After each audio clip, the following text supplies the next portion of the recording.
tempo prescription is a variable that's been more and more controlled in the training of clients, especially for hypertrophy purposes.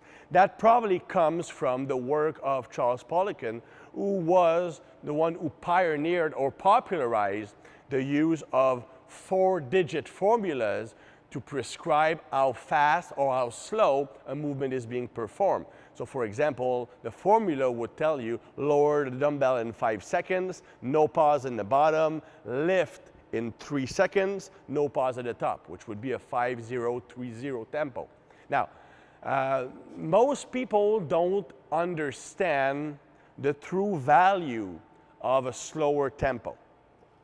They think that simply following the prescribed speed is enough to get the benefits of the slower movement, because there are benefits to slower movement. Doing a repetition slower allows you to minimize the momentum created. If I don't create momentum on my way up, it means that my muscle fibers must create tension throughout the whole range of motion. Whereas if I create a lot of momentum at first because I accelerate, then my fibers don't have to create as much tension at the end of the range of motion. So that won't have the same benefit as far as increasing the size of that muscle. There's also the fact that a slower tempo does increase the duration the muscle has to work.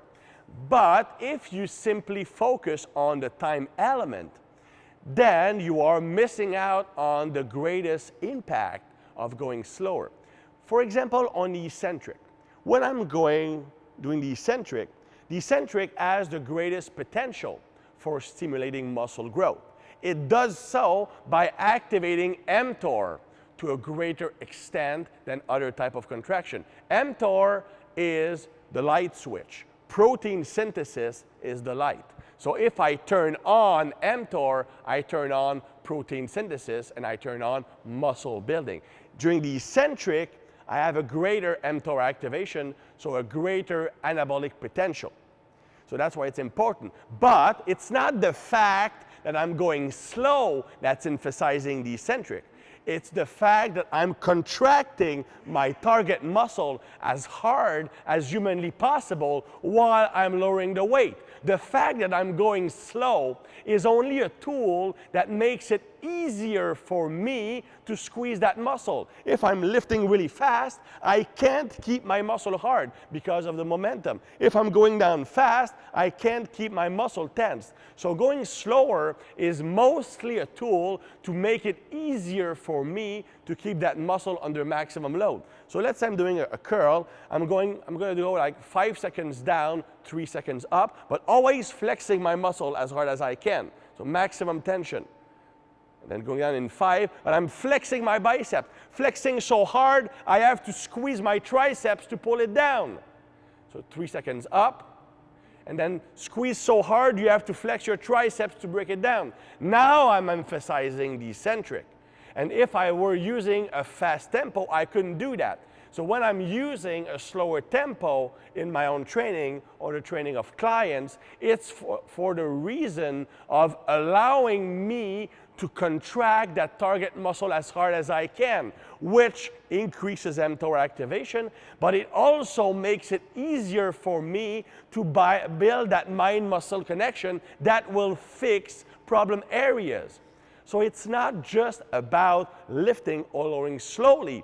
It's how you contract that muscle when you're moving slowly.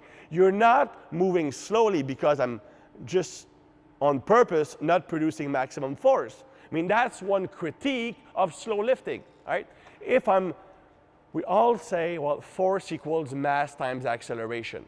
So if I'm lifting a weight slowly, there is no acceleration, so force production is low. How could it work to build muscle? Well, it works if you are squeezing that muscle as hard as I can. Because even though the external force production is low, the internal force production of my muscle is maximum because I'm squeezing that muscle as hard as I can. So even though the actual mathematical calculation of force is fairly low, I'm still producing maximum tension. And that's what matters. It's not the calculated number. numbers, it's just a measure of the work being performed. It's the actual tension I'm creating in that muscle. So it doesn't matter if I go slow, if I'm squeezing hard. I'm squeezing hard to produce maximum tension.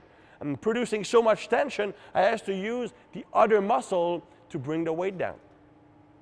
So that's, in my opinion, the real benefit of slower tempo lifting. Of course, when you think about squats, deadlift, and all that stuff, slower movement will have a different purpose. A slower tempo on a squat is mostly to program perfect body position, perfect body rigidity during the eccentric and concentric. So I'm building postural strength, not only movement strength.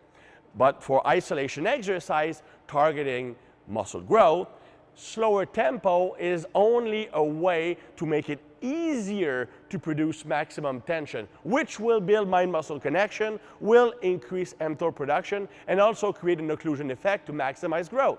That's the reason for that tool when doing isolation exercise. When doing big compound movement, it's more to build a technical element into the exercise and to build body rigidity. So you have to understand why you're doing a certain tempo, why you're deciding to use slower speed of lifting, and how you should treat that movement.